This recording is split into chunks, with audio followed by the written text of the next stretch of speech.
Germany, 1944. A nation collapsing under the weight of a disastrous war. Entire cities reduced to ruins, armies pushed back on every front, and a dictator whose decisions were increasingly irrational and destructive. In this bleak landscape, a small group of German officers made a choice that would change the course of history, not through obedience, but through rebellion. Their mission was one of the most daring assassination attempts in world history. This is the story of Operation Valkyrie. The roots of the plot stretch far back, to the early years of the war, when it became clear to certain officers that Hitler's ambitions would only bring destruction. Among the first to realize this was Henning von Tresckow, a thoughtful and determined officer on the Eastern Front. He saw, firsthand, the brutality of the Nazi regime, the mass executions, and the catastrophic decisions that were costing German soldiers their lives. Tresckow understood that if Hitler remained in power, Germany would be destroyed completely. He believed that stopping the dictator was not treason, but a moral duty. As the war worsened, Tresckow searched for allies within the military who shared this conviction. He needed a man with access to Hitler. That man arrived in 1943, Colonel Claus von Stauffenberg. Wounded in North Africa, having lost his right hand and 2 fingers on his left, Stauffenberg returned to Germany deeply disillusioned. The atrocities committed across Europe had transformed him.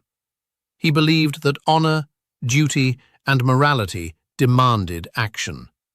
When Tresckow approached him about joining the resistance, Stauffenberg did not hesitate. The moment had come. The conspirators focused on an existing emergency plan called Valkyrie, originally designed to mobilize the reserve army if internal unrest threatened the regime. But they saw its potential for something far more ambitious. If reinterpreted and rewritten, Valkyrie could become a blueprint for seizing control of Germany the moment Hitler was dead. Under the new version, the reserve army would move instantly, seizing government buildings, arresting SS officers, cutting communications, and replacing the Nazi leadership with a provisional government. The plan required precision, timing, coordination, and absolute secrecy. Stauffenberg emerged as the central figure. Not only would he help rewrite the Valkyrie orders, he would personally carry the bomb into Hitler's briefing room. It was an extraordinary responsibility. The fate of the entire operation depended on one man's ability to get close enough, plant the explosive, and escape alive. As preparations continued, the conspirators recruited men like General Olbricht, who helped disguise the rewritten Valkyrie orders as routine military documents. They contacted Ludwig Beck and Karl Goerdeler, who were prepared to form a new government if the coup succeeded. They secured help from General Felgebel, who worked within Germany's communication network and would sever lines from Hitler's headquarters at the critical moment. Everything was slowly falling into place. But there was one obstacle that continually threatened the mission: General Fromm, commander of the reserve army. Fromm suspected something was happening, but he refused to openly join the plot. He was a man who chose survival over principle, and his refusal forced the conspirators to act without his blessing. They knew that once the operation began, Fromm could either join them or try to destroy them. By July 1944, Stauffenberg was ready. He prepared 2 small explosive charges, stored inside his briefcase, each containing enough power to kill everyone in a small room. And on the morning of July 20th, he was summoned to Hitler's field headquarters, the Wolf's Lair. This was the opportunity they had been waiting for. Stauffenberg arrived by airplane, carrying the bomb disguised among documents. The plan was simple: attend the meeting, prepare the explosive in a nearby room, place it under the table near Hitler, excuse himself, and escape. Every second mattered. But the Wolf's Lair was a fortress of concrete bunkers, thick walls, and reinforced steel. Luck, fate, and timing would determine everything. Shortly before the meeting, Stauffenberg armed the explosive with a pencil detonator, a device designed to ignite after a timed delay. His missing fingers made the task extraordinarily difficult. With great effort, he activated one charge, but ran out of time to arm the second. He placed the single live explosive into his briefcase and made his way to the meeting. Inside, Hitler stood over a large wooden conference table, surrounded by officers. The room was hot, cramped, and filled with papers and maps. Stauffenberg quietly positioned his briefcase beside Hitler, close enough for the blast to be fatal. Then he excused himself, claiming he had to take a phone call. Moments later, the explosion ripped through the room. A fireball tore upward, shattering windows, splintering wood, and throwing men to the ground. Stauffenberg witnessed the smoke rising as he hurried away, convinced that no one could have survived such force. He boarded a car, escaped the compound, and flew back to Berlin to initiate the Valkyrie plan. In his mind, the mission had succeeded. But fate had intervened.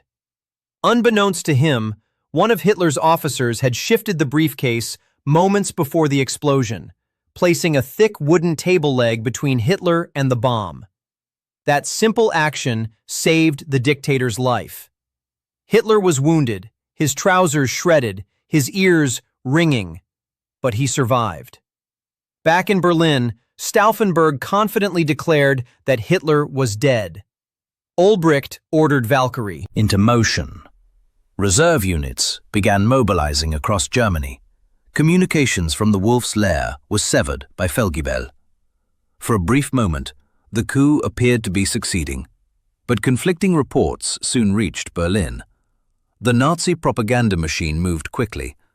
Radio messages announced that Hitler had survived. The SS began retaliating. Confusion spread throughout the reserve army. Officers didn't know whom to trust. Some followed Valkyrie. Others refused to act without confirmation. General Fromm realized the conspirators had failed. Sensing which way the wind was turning, he betrayed them to save himself. He stormed into their offices, declared them under arrest, and seized command. The men who had tried to save Germany now stood accused of treason. That night, in the courtyard of the Bendler block, Claus von Stauffenberg and his closest allies were executed by firing squad.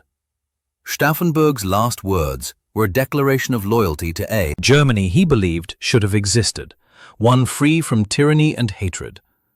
His courage, like that of Tresckow, Ulbricht, and countless others involved in the resistance, became a symbol of moral defiance in a time of overwhelming darkness. In the days that followed, Hitler unleashed a ruthless purge.